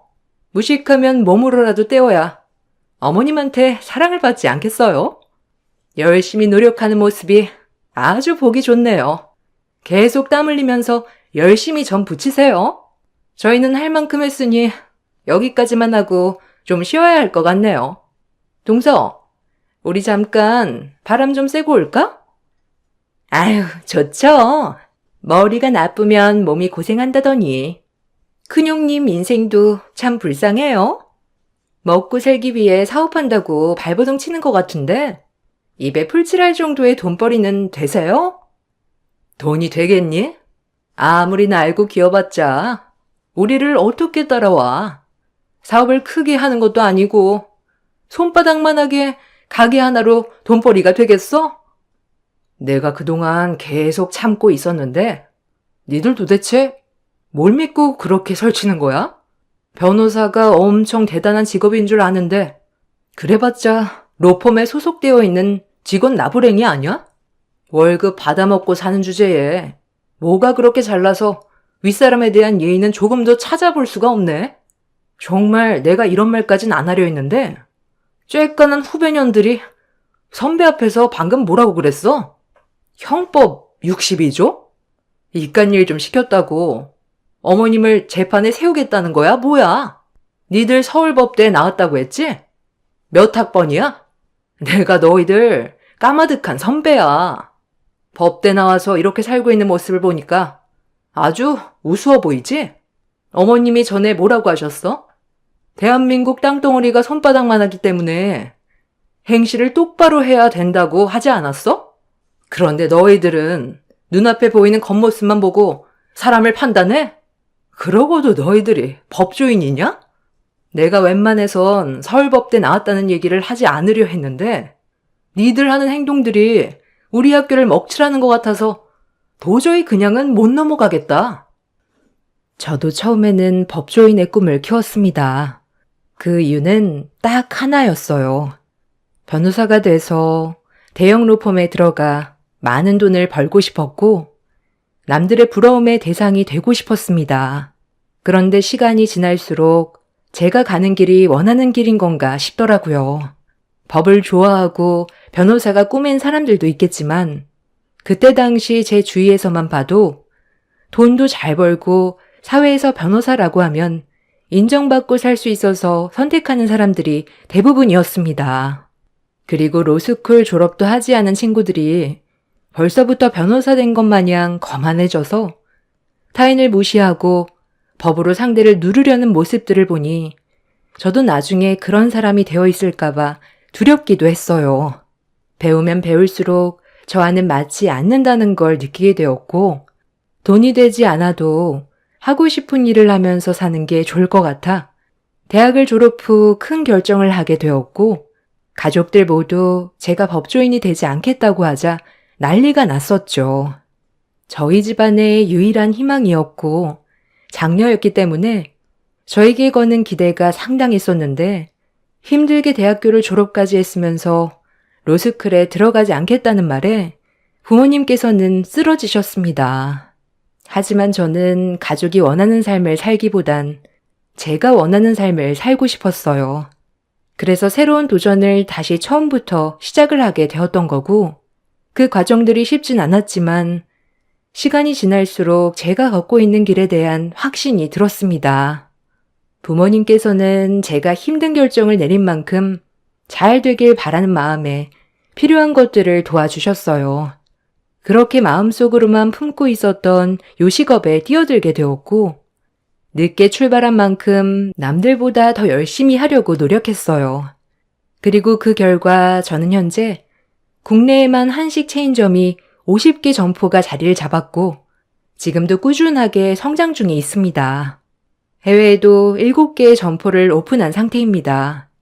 힘들게 달려온 만큼 저에게 주어지는 수익 또한 적지 않았고 저는 언제나 초심을 잃지 않기 위해 함께 일하신 사장님들과 가족처럼 관계를 유지하고 있는 중입니다. 제가 만약에 변호사가 돼서 로펌에 들어가 월급 받는 위치에 있었다면 분명 한계가 느껴졌을 테고 더 이상의 성장이 멈췄을 때 오는 만족감과 성취감이 없어서 직업에 대한 즐거움이 많이 떨어졌을 거예요. 주어진 환경을 통해 사람이 변화된다고 하는데 힘든 결정이었던 만큼 저와 동행하신 사장님들께 제가 덜 가져가고 더 드릴 정도로 항상 변치 않는 좋은 마음을 유지하기 위해 노력해오며 살아왔었습니다. 그런데 한참 어린 후배들이 법을 다루는 사람이면 그만한 품격을 갖추고 살아야 되는데 같은 대학을 나왔다는 게 창피할 만큼 두 동서들의 실망스러운 행동에 너무 화가 났어요. 제가 같은 대학교 선배라는 증거를 대자 당황한 두 동서들은 사색이 된 얼굴로 저에게 자신들이 저지른 실수에 대해 수습하려고 진땀을 빼기 시작했어요. 어마, 큰형님, 왜 진작에 얘기하지 않으셨어요? 미리 말씀을 해주셨더라면 저희가 형님을 무시하지 않았을 텐데 방금 말실수한 거 어머님한테 얘기하지 않을 거죠? 이건 형님 탓도 있는 거 아시죠? 식당 몇 개 운영한다고 해서 배운 게 없으니까 장사로 먹고 사는 줄 알았지. 저희랑 같은 대학에 나왔다고 누가 생각이나 했겠어요? 내가 굳이 말을 할 필요 있나? 그리고 내가 동서들과 같은 대학에 나왔다고 얘기하면 나를 대하는 행실들이 전부 다 진심이었겠어? 분명 가식적인 부분들이 있었겠지. 나는 동서들과 진심으로 가족이 되고 싶었던 것뿐이야. 그런데 학교 후배인 니들이 보인 행동은 정말 선배로서 너무 실망스럽고 내가 다 부끄러울 정도였어. 상대방이 법에 대해서 모를 수도 있다고 쳐. 하지만 못 알아듣는다고 몇 조 몇 항 얘기하면서 상대방을 무시하는데 어떻게 법조인이라고 할 수가 있어? 어머님이 왜 우리한테 이런 일을 시키셨는지 생각은 해봤어? 왜 이렇게 많은 음식들을 만들라고 하신 것 같아? 좋은 일도 하고 우리 관계가 좋은 관계로 발전될 수 있게 많은 대화를 나누라고 자리를 마련해 주신 거 아니겠어? 지금 시간이 한참 지났는데도 가족들 전부 안 들어오고 있잖아. 우리가 충분히 대화로 풀어갈 수 있게 자리를 만들어 준 건데 방금 동서들은 어머님이 강제로 노동을 시켰다고 불만을 가지면서 형법 제67조에 대해 거론했지? 어머님이 전 좀 붙이라고 한 게 재판감이니? 아무리 불만이 있더라도 어떻게 어머님이 징역살이를 해야 된다는 말을 할 수가 있어? 자, 잠깐만. 너희들 정말 나한테 그런 말을 했던 거니? 좋은 일 좀 하고 서로 친목도 다질 겸 힘들게 자리 마련한 내가 징역살이를 해야 될 정도로 잘못을 한 거야? 어머님, 언제 오셨어요? 제가 다 설명할게요. 매번 어머님 댁에 와서 음식만 먹다가 갑자기 일을 시키니까 심통이 나서 투덜거린 거예요. 조금도 악한 감정이 들어간 건 아니었어요. 저희가 여기 있는 전 다 붙일 테니까 형님이랑 어머님은 들어가서 좀 쉬세요. 흥분 좀 가라앉으시고 쉬고 계세요. 아, 그리고 말 나온 김에 한마디 더 붙이자면 동서들이 다니고 있는 로펌에 내 대학 동문들이 꽤 많이 다니고 있거든? 며칠 전에도 전화 통화했었는데 그중 한 친구가 그 로펌 대표 아들과 곧 결혼하는 거 알지? 나랑 중학교 때부터 친구였어. 조만간 얼굴 좀 보고 얘기 좀 해야 되겠다. 동서들이 안과 밖이 많이 다른지 알고 싶어서. 동서들이 다니고 있는 로펌 회사에 제 동문이 로펌 대표 아들과 곧 결혼식을 올리기 위해 준비를 하고 있었어요. 나중에 결혼식장 가면 어차피 알게 될 거라 제 입으로 굳이 법대 나왔다는 말을 하고 싶지 않았었는데 두 동서들의 행실이 너무 안 좋아서 잘못된 버릇을 고쳐줘야 할 것 같아 어쩔 수 없이 제 입으로 말을 할 수밖에 없었습니다.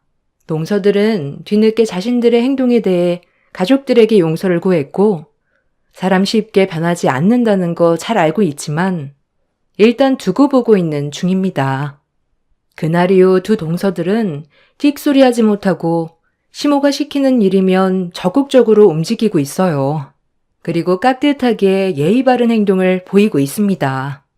속으론 어떻게 생각하고 있는지 모르겠지만 두 동서들의 못된 버릇들을 계속 지켜만 봤다면 아마 집안은 풍비박산이 났을 수도 있을 거예요. 저는 옳은 결정을 내렸다고 생각합니다. 두 동서들과 앞으로 좋은 관계를 유지하면서 살고 싶지만 사람 다루는 일이 쉽지 않다는 거 알기 때문에 여러 가지로 걱정도 되긴 합니다. 상황상 속내를 숨기고 있는 것 같긴 한데 동서들보다 잘난 사람들이 많다는 걸 알려주고 싶어요. 사람은 죽을 때까지 배워야 한다잖아요. 제 사연을 들어주신 분들께서도 분명 주변에 소위 잘 나가는 직업군을 가지신 분들이 많이 계실 텐데 오만한 사람들과는 거리를 두셨으면 좋겠어요. 그 사람들과 가까이 해봤자 이득되는 것도 없고 오히려 상처받게 되는 일이 훨씬 더 많습니다. 제 사연 들어주신 분들 날씨가 많이 추워졌는데 건강 유의하시고 오늘 하루도 힘내시길 바랍니다. 감사합니다. 안녕하세요. 저는 충남에 살고 있는 42살 여자입니다. 오늘 제가 사연을 신청하게 된 이유는 이혼한 남편이 찾아와서 다시 좋은 관계를 만들어 가고 싶다는 어이없는 말과 함께 집안의 안 좋은 상황을 설명하더니 돈을 요구하길래 2번 다시 찾아오지 말라며 얼굴에다 소금 한 바가지 뿌리고 문을 닫아 버렸습니다. 있을 때 잘하라는 말이 있잖아요. 정작 곁에 머물러 있었을 때는 개만도 못한 취급하더니 이제 와서 관계를 다시 엮으려는 모습이 정말 어이가 없었습니다. 10년 전에 남편과 결혼을 하고 얼마 지나지 않아 아빠의 사고로 저희 집에 위기가 찾아왔었어요. 집안의 기둥이었던 아빠가 교통사고로 세상을 떠나시게 되시면서 집안에 많은 어려움들이 한꺼번에 몰려오기 시작했고 엄마는 그동안 아빠가 운영하셨던 사업을 정리하신 뒤 남아있던 빚까지 전부 청산을 하게 되었죠. 그로 인해 저희의 삶도 많이 힘들어졌었죠. 그나마 빚을 전부 탕감할 수 있었다는 거에 감사할 뿐이었습니다. 앞으로 살아가면서 다시 조금씩 늘려가면 된다고 생각했었으니까요. 그렇게 한동안 저는 회복하시지 못한 엄마 곁을 지켜드려야 해서 친정집과 저희 집을 왔다 갔다 할 수밖에 없었어요. 시부모님께서도 그렇고 남편도 그때 당시에는 제 입장을 이해해 주셨었죠. 그리고 시댁 식구들은 식당 일도 정신없을 만큼 바빴기 때문에 저에 대해 신경을 많이 써주지 못하셨어요. 그래도 서운한 건 없었습니다. 각자 할 일이 있는 만큼 현재의 상황에 최선을 다해 살아가면 되는 거였으니까요. 그렇게 몇 달 동안 친정집과 신혼집을 번갈아 가며 지냈었고 엄마가 정신적으로 어느 정도 회복이 되는 걸 확인하면서 저도 본업에 조금씩 집중을 할 수 있었습니다. 그런데 안 좋은 일은 한꺼번에 몰린다고 회사에서 갑작스러운 구조조정이 생겼고, 불행히도 저는 어쩔 수 없이 회사를 퇴사해야만 했어요. 이런 상황이 생겨버리자 남편도 많이 당황했지만 앞으로 시간이 많으니 좋은 직장에 다시 들어갈 수 있을 거라며 위로를 해 주었어요. 그래도 남편이 부정적으로 생각해 주지 않아서 너무 고마웠었죠. 하루빨리 다른 직장을 알아보기 위해 열심히 면접도 보면서 시간을 보내고 있는데 시댁에 모임이 있어 한자리에 모이자마자 저를 바라보던 시모가 속으로만 생각해오던 불만을 겉으로 표출하셨습니다. 내가 이런 말까진 안 하려 했는데 네가 하는 행동이 하도 답답해서 내가 한 소리 해야 되겠다. 너 퇴사된 지 벌써 2달이 넘었다며? 그런데 지금까지 아무런 소식이 없다는 건 그만큼 능력이 부족하다는 말인데 언제까지 이런 식으로 살아갈 거니? 내가 봤을 때 시간만 버리는 것 같은데 다른 방법을 찾아보는 게 좋지 않겠니? 내 아들은 식당 일을 죽어라 하고 있는데 너는 회사 일 알아본다고 2다리 뻗고 놀고 있잖아. 시애미가 봤을 때 이건 아닌 것 같다. 저번에도 한번 얘기한 적이 있었는데 상황이 많이 달라진 만큼 현실을 받아들이거라. 앞으로 식당 일 배우면서 내 아들을 도와주는 게 현명한 방법일 것 같구나. 그래야 나중에 물려주더라도 어리버리하지 않고 바로 내 아들 도와 식당 일 운영할 수 있지 않겠어? 말 나온 김에 내일부터 식당으로 나오도록 해라. 하루라도 빨리 배우는 게 너한테 재산으로 쌓이는 거다. 지금은 받아들이기 힘들겠지만 나중에 시애미가 하라는 대로 따르길 잘했다고 생각할 거다. 너희들 생활 부족함 없이 지원해 줄 테니까 그렇게 하는 걸로 결정하거라. 그래, 나도 엄마 말에 충분히 공감하는 입장이야. 당신 지금까지 면접 본 곳에서 연락 오지 않는 건 사실이잖아. 그 시간 동안 식당 일 배웠으면 지금쯤 벌써 적응됐을걸? 나도 말을 안 한 것뿐이지. 얼마나 속이 타들어갔는지 알아? 말 나온 김에 내일부터 나와. 잠시만요. 저도 생각할 시간이 어느 정도는 필요하다고요. 그동안 하던 일이 있었는데 식당 일을 도우라는 건 솔직히 좀 당황스러워요. 그럼 내 아들은 힘들게 일하고 있는데 너는 놀고 먹겠다는 말이니? 좋게 말하면 군말하지 않고 그냥 하면 될 것을 왜 토를 달아? 순식간에 가라앉아버린 분위기 때문에 많이 당황스러운 상태였고 어떻게 대응을 해야 할지 몰라 난감하기만 했었습니다. 그렇게 한참 동안 이 문제로 진지한 대화를 계속해서 이어나가야만 했어요. 결국 시모가 원하는 답을 얻지 못하게 되자 시모와의 사이는 급격하게 안 좋아졌고 저 또한 제 말을 들어주지 않으려 하는 시댁 식구들의 행동들이 서운하게 다가왔었고 집으로 돌아온 이후에도 남편과는 안 좋은 분위기를 유지해 나가고 있었네요. 그만큼 서로의 의견 충돌은 좀처럼 좁혀지지 않았어요. 당신이 지금 할 수 있는 게 뭐야? 아무것도 없잖아. 나랑 이러려고 결혼한 거야? 솔직히 아까는 부모님이 계셔서 더 이상 일을 크게 만들지 않으려고 입을 닫고 있었는데 나만 고생하고 있잖아. 당신이 왜 구조조정 당해서 퇴사 처리를 받게 됐는지 한번 잘 생각해 보라고. 그리고 왜 면접 보는 곳마다 연락은 오지 않고 전부 다 떨어졌겠어? 그만큼 남들이 생각하고 있는 게 다 똑같은 거야. 당신이 능력이 부족해서 취업이 안 된다는 건데 일자리를 잡을 수 있을 거라고 생각해? 차라리 지금 하는 일 포기하고 우리 부모님 밑에서 식당 일 배우라니까. 당신이랑 내가 결국엔 해야 될 문제인데 고민할 게 뭐가 있어? 그냥 흘러가는 대로 살면 되는 거지. 편한 일만 골라서 하려는 당신 정신 상태가 문제인 거야. 결혼 전에는 정말 이런 성격인 줄 몰랐었는데 너무 실망이 큰 거 알지? 우리 집안이랑 관계 회복하려면 당신이 적극적으로 움직여야 될 거야. 내가 당신 집안에서 식당일 배우려고 손가락에 반지 낀 줄 알아? 그리고 그동안 해왔던 일이 있는데 어떻게 갑자기 변화를 주겠어? 결혼 전에 내가 이런 성격인 줄 알았다면 결혼하지 않았다고? 나도 당신 부모님 밑에 들어가 주방에서 설거지하며 식당일 강요받게 될 거라고 미리 알 수 있었다면 내가 당신 걷어찼어. 어떻게 상처되는 말을 아무렇지도 않게 할 수 있지?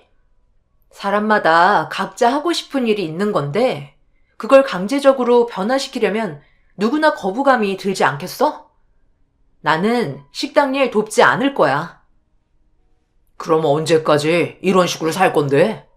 우리 부모님한테 쓴소리 안 나오려면 서둘러 취업을 해야 될 거 아니야. 부모님이 당신 일자리 알아본 척 하다가 나 식당에 오면 그냥 놀고 있을 거라는데 내가 봤을 때도 당신은 그렇게 하고도 남을 것 같아. 내가 지금 당신을 속이고 집에서 놀고 있다고 말하는 거야? 우리 집안 사정 뻔히 알면서 어떻게 그런 말을 할 수가 있어? 나 기분 나빠서 이대로는 당신이랑 한 공간에 있지 못하겠어. 어떻게 나에 대한 배려는 하나도 없이 무조건 강요만 하려는 거야? 결혼 이후 남편에 대한 실망과 상처가 너무 커져버린 나머지 한 공간에 얼굴 보며 있고 싶지 않아 친정으로 와버렸어요. 아무리 생각해봐도 시댁 식구들의 행동을 이해할 수가 없었습니다. 제가 시부모님 식당에 들어가는 건 평생 동안 무상으로 일을 해야 되는 족쇄를 걸게 되는 거나 마찬가지인데 누가 시부모님 밑으로 들어가 일을 하겠어요. 며느리 취급도 안 해주고 있는데 만약 식당에서 일을 하게 된다면 저는 종업원보다 더 못한 존재로 취급할 게 뻔했었어요. 시모의 거친 언행도 분명 저와 많이 부딪히게 될 게 뻔했습니다. 만약 아빠가 살아 계셨다면 저를 이렇게까지 무시하지 않았을 거란 여러 가지 생각에 빠져 친정집에 가는 동안에도 한참 동안 눈물을 흘리고 말았어요. 엄마는 눈이 붉어져 있는 저를 보며 걱정을 많이 하셨는데 차마 시댁 식구들과 있었던 안 좋은 일들에 대해 전부 설명하기에는 엄마도 아빠를 떠나보낸 충격이 아직까지 회복되지 않은 상황이라 대충 둘러대며 넘어갔습니다. 그래도 엄마 얼굴을 보게 되니 어느 정도 안정을 되찾았고 그날 정말 많은 생각을 하게 되었어요. 시댁 식구들과의 관계 회복을 위해서는 분명 저는 식당 일을 도와야만 했고 결혼 생활 또한 쉽게 깰 수 없는 문제이기 때문에 최대한 좋은 쪽으로 선택을 해야만 현재의 결혼을 유지할 수 있을 것 같았습니다. 엄마는 제가 무엇을 고민하고 있는지 대충 알고 계신 듯 저에게 조심스럽게 다가오셔선 먼저 입을 여셨네요. 희진이가 무슨 생각하는지 엄마는 알 수 있을 것 같아. 고민거리가 있어서 엄마 집에 찾아왔는데 엄마한테 또 다른 걱정거리 안겨줄까봐 아무 말도 하지 않고 있는 거지?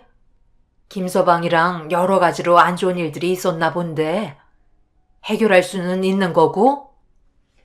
괜히 걱정 끼쳐드려 죄송해요. 저도 너무 답답해서 엄마한테 올 수밖에 없었어요. 제가 지금 현재 취업이 되지 않고 있다 보니 시어머니께서 이왕 이렇게 된 거 식당 일 배우는 게 좋겠다고 하시는데 저는 지금 시어머니 얼굴 보는 것도 눈치가 보이는데 시부모님 식당에 들어가서 일하는 건 오히려 더 안 좋은 관계로 이어질까봐 솔직히 좀 꺼려지는 상황이에요. 시어머니 성격이 좋은 것도 아니신데 괜히 식당 일 돕다가 나중에 더 큰 불화를 만들 게 뻔하다고요. 분명 오래 버티지 못할 거 확신할 수 있어요. 엄마는 제 말을 묵묵히 듣고 계시다가 식당 일을 도와주는 건 아니라고 저와 같은 의견을 주셨습니다.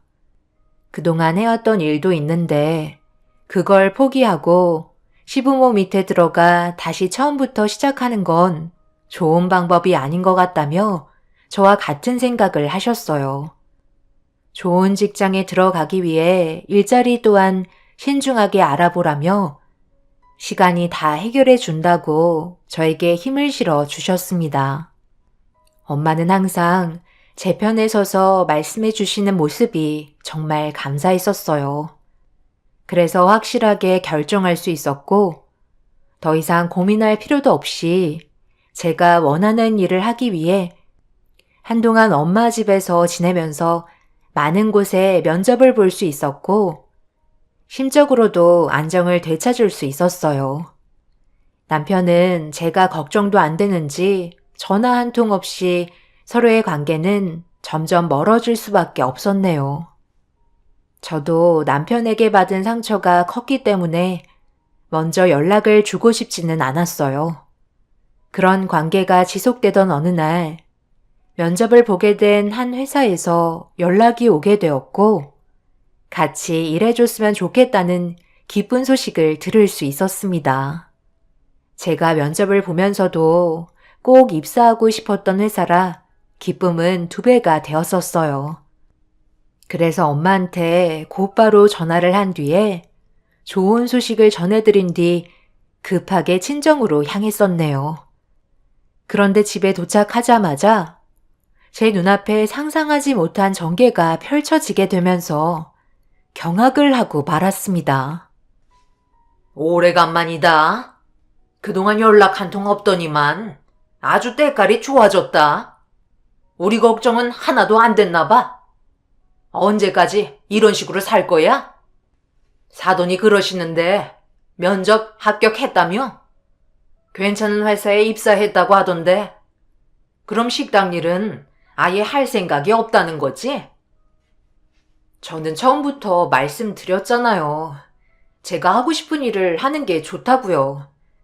무조건 강요하신다고 해서 그 결과가 좋게 따라온다는 보장도 없고 더군다나 식당에서 함께 일을 하다 보면 어머님과 제가 부딪히게 되는 상황들이 자주 반복될 텐데 그로 인해 오는 상처들을 견뎌내는 게 쉽지만은 않을 것 같아요. 그래서 좋은 관계를 유지하기 위해서는 지금처럼 사는 게 제일 현명하다고 생각돼요. 그러니 어머님도 더 이상 저에게 식당 일을 하라고 강요하지 않으셨으면 좋겠어요.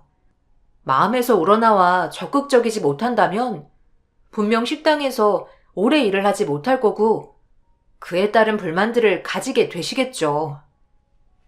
그래, 알았다. 하지 않겠다는데 어쩌겠니? 나도 더 이상 설득시키고 싶지 않다. 그럼 이제 내가 사돈집에 온 목적을 얘기해야 되겠지? 어차피 이런 관계로 앞으로의 결혼 생활 계속 문제될 것 같고 차라리 그냥 너희들이 이혼하는 게 좋겠다. 내가 처음에도 어느 정도 얘기해주지 않았었니? 식당 일 물려받을 며느리가 필요하다고. 그런데 그때는 아무 말도 하지 않더니만 식당 일 할 수 있는 상황이 됐음에도 너는 내 말을 들으려 하지 않았잖아? 더군다나 지금 네가 하는 행동을 봐봐라. 내 아들과 의견 조율이 되지 않았다고? 사돈댁에 얼마나 오래 있었니? 그동안 전화 한 통도 없었다며? 이게 사는 거니? 너희 결혼한 지 얼마나 됐다고? 벌써 이런 식으로 행동하는 거야? 차라리 이렇게 살 바에는 그냥 이혼하라는 거다.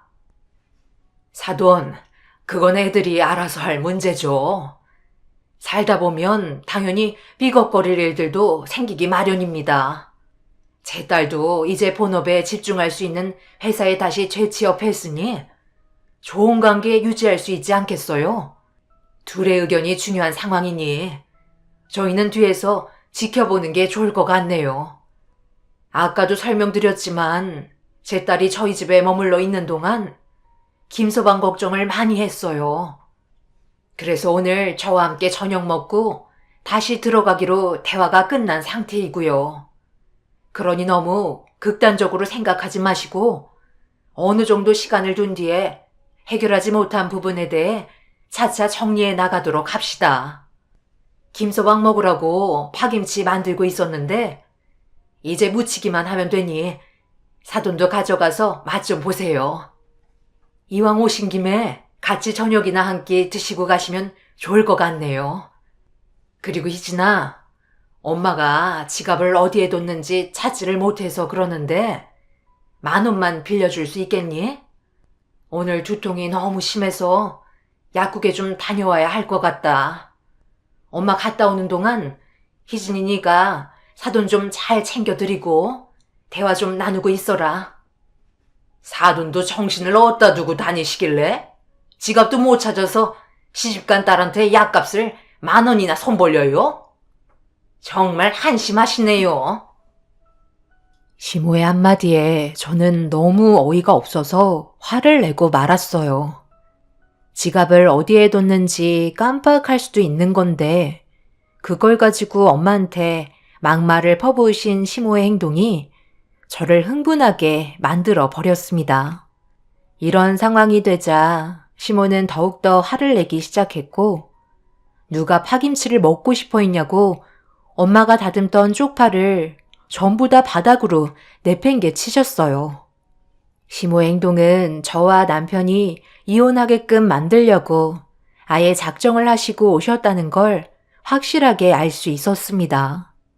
엄마는 아무 말 없이 바닥에 널브러진 쪽파를 다시 주워 정리하기 시작했고 시모는 저에게 당장 이혼하지 않으면 더 험한 꼴을 보게 될 거라며 흥분을 가라앉히지 못하셨습니다.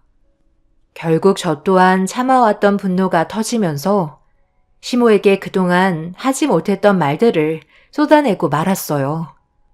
엄마는 그만하라고 저를 말리면서 방으로 들여보내려 하는데 시모는 어른한테 대들었다고 엄마가 바닥에 떨어진 쪽파를 정리해서 다시 올려놓은 쪽파를 쥐어들어 저에게 달려오시더니 제 뺨을 사정없이 내려치셨어요. 엄마는 당황했는지 시모를 말리면서 대화로 풀어나가자고 침착하게 행동하셨지만 이미 시모는 이성을 잃어버려 마음에 들지 않았던 저에 대한 분노를 표출하셨고 엄마가 시모의 앞을 계속 막아서게 되니 짜증이 나셨는지 엄마의 어깨를 밀치며 거리를 유지하신 뒤 한쪽 손에 들고 있던 쪽파로 엄마의 뺨을 후려치면서 막말을 퍼부으셨어요.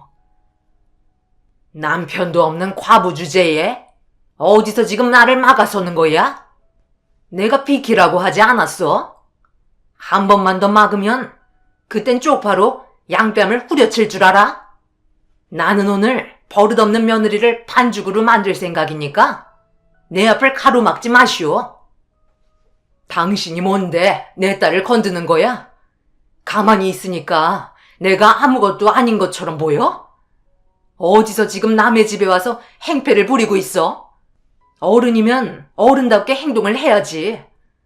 나를 건드는 것까지는 좋은데 내 딸을 건들면 뼈도 못 추릴 줄 알라고. 그 사람이랑 이혼할 거니까 이제 그만하세요. 저도 당신 같은 집구석에 며느리로 살아가고 싶지 않다고요. 시모는 제 말이 끝나는 순간 양쪽 손에 쪽파를 들어 달려들었고 엄마는 달려오는 시모를 옆으로 밀치시더니 어른답지 못한 행동을 했으면 맞아도 싸다고 엄마도 쪽파를 양손에 들어 시모의 양뺨을 후려치기 시작했어요.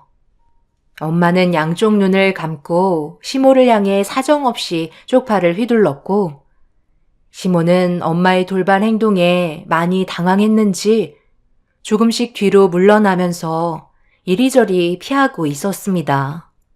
저도 시모가 저희 엄마 얼굴에 쪽파로 후려친 거에 대해 분노가 치밀어 올라왔었는지 똑같이 쪽파를 들어 시모를 밖으로 내쫓아버리기 위해 난리를 치고 말았습니다. 결국 시모는 저와 엄마를 혼자서 상대할 수 없다는 걸 인지하곤 급하게 현관문을 열며 밖으로 뛰쳐나갔어요. 엄마는 신지도 못한 신발을 주워들어 시모의 얼굴에 던져버렸고 2번 다시 찾아오지 말라며 고래고래 소리를 지르셨네요. 결국 그날의 사건으로 인해 저는 남편과 이혼을 할 수밖에 없었지만 조금도 후회한 적 단 한 번도 없었습니다. 저희 집안을 무시하는 시댁 식구들과 살아가는 자체가 실패한 인생이었으니까요. 그렇게 시간이 흐르고 저는 엄마와 단둘이 살아가기로 결심하게 되었고 10년이 지난 지금도 결혼을 하지 않고 지내고 있었습니다. 한번 호되게 당하고 나니 결혼에 대한 마음이 싹 사라지더라고요. 10년이란 세월 동안 정말 많은 것들이 변하게 되었고 저도 꽤 높은 위치에서 회사 생활을 꾸준하게 할 수 있었네요. 엄마도 아빠가 사업을 하시면서 정리하셨던 일을 다시 시작하셨고 이제는 자리를 잡아서 저희 가족은 매일 행복한 날들을 보내고 있습니다. 그런데 얼마 전에 충격적인 광경을 목격하게 되었고 10년 만에 시댁 식구들의 얼굴을 마주하게 되었네요. 주말에 회사 일을 일찍 끝내고 엄마 일을 도와주고 있는데 한 가족이 들어왔어요. 저는 한눈에 알아봤고 어떻게 해야 할지 몰라 급하게 엄마를 불렀습니다. 엄마도 많이 당황하셨는지 멀리서 지켜만 보고 있었어요. 시댁 식구들은 내부를 두리번거리면서 종업원이 오길 기다리고 있었습니다. 그리고 잠시 뒤 주문한 음식이 나왔고 시댁 식구들은 정신없이 식사를 하기 시작했어요. 겉모습이 예전과 달리 상당히 안 좋아 보였습니다. 무슨 일이 있었는지는 모르겠지만 상황이 힘들어 보이는 건 누가 봐도 알 수 있었어요. 그렇게 식사를 끝내신 시모는 배가 어느 정도 부르셨는지 식당 내부를 둘러보며 구경을 하셨는데 하필 한 곳을 뚫어지게 쳐다본 시모가 많이 당황하신 듯 남편과 시부를 급하게 불렀고 사색이 된 얼굴로 주방 쪽으로 시선을 돌렸네요. 입구 앞에 저와 엄마의 사진이 걸려 있었기 때문에 그걸 보고 많이 놀란 듯 보였습니다. 그런데 갑자기 엄마가 당당히 그 사람들 앞으로 다가가시더니 한번 눈을 마주친 다음에 카운터 쪽으로 걸어가시더라고요. 식사하신 걸 계산해 드리려는 것 같았습니다. 남편은 어색하게 인사를 드리며 음식값을 지불했고 엄마는 짧게 인사를 건네신 뒤 다시 제가 있는 주방 쪽으로 오시려는데 시모가 달려오셨어요. 잠깐 따로 대화 좀 할 수 있냐며 부탁을 하셨습니다. 엄마는 잠깐 고민을 하시다가 면접실로 시모만 따로 불렀고 혹시 무슨 일이 벌어질지 몰라 엄마의 뒤를 따를 수밖에 없었네요. 어떻게 되신 일인지 모르겠지만 여기 식당을 직접 운영하시는 건가요?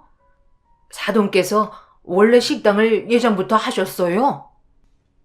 별로 얘기해드리고 싶지 않지만 저는 오래전부터 식당을 운영해 왔었어요. 그런데 세상 떠난 희진이 아빠가 사업을 하면서 자연스럽게 제가 하던 일을 그만두고 희진이 아빠 뒤를 봐주고 있었던 것 뿐이죠. 그런데 이런 게 왜 알고 싶으신 거죠? 저희는 그때 이후로 한순간에 망해버렸거든요.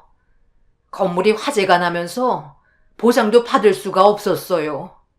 저희가 예전에 불법으로 가건물을 세워 장사를 했었고 벌금만 내면 되니까 무시하고 장사를 해왔었는데 화재가 날 거라곤 전혀 생각을 못했었죠. 결국 제대로 된 보상도 받을 수가 없어서 그동안 벌어온 돈으로 다시 장사를 시작하려 했는데 예전처럼 쉽게 일어서질 못하더라고요. 결국 지금 보시는 것처럼 저희는 지금 상황이 많이 안 좋은 상태입니다. 우리 아들이 한평생 식당 일만 해와서 할 수 있는 게 없더라고요.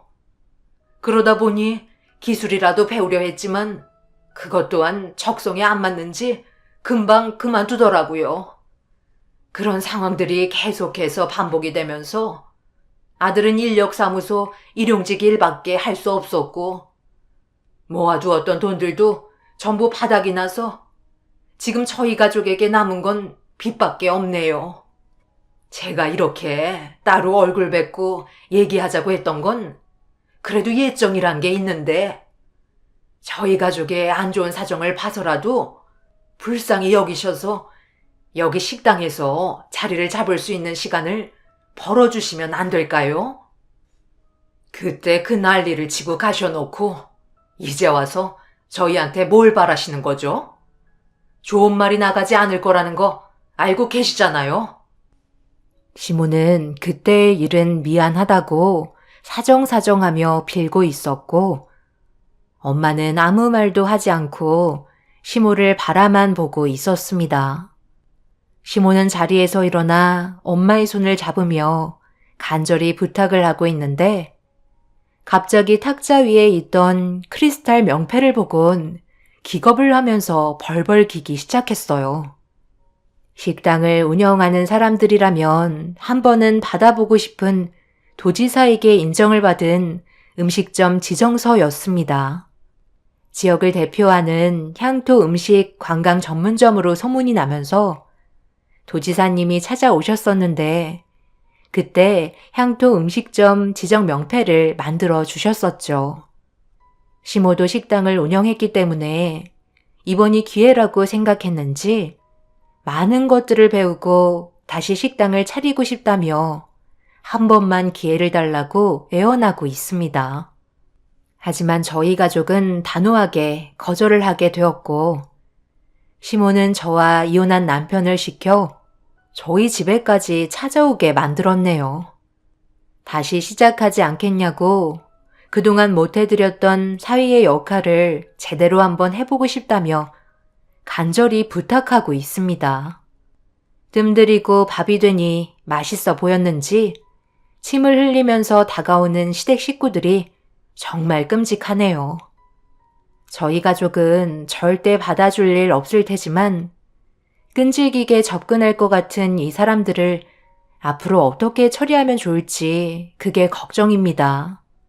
저희 집안에 남자가 있는 것도 아니고 엄마와 단둘이 있다 보니 혹시라도 불미스러운 일들이 생길까봐 어떻게 해결해야 할지 고민이네요. 제 사연 들어주신 분들 많은 의견 부탁드리겠습니다. 즐거운 하루 되시길 바랄게요. 감사합니다.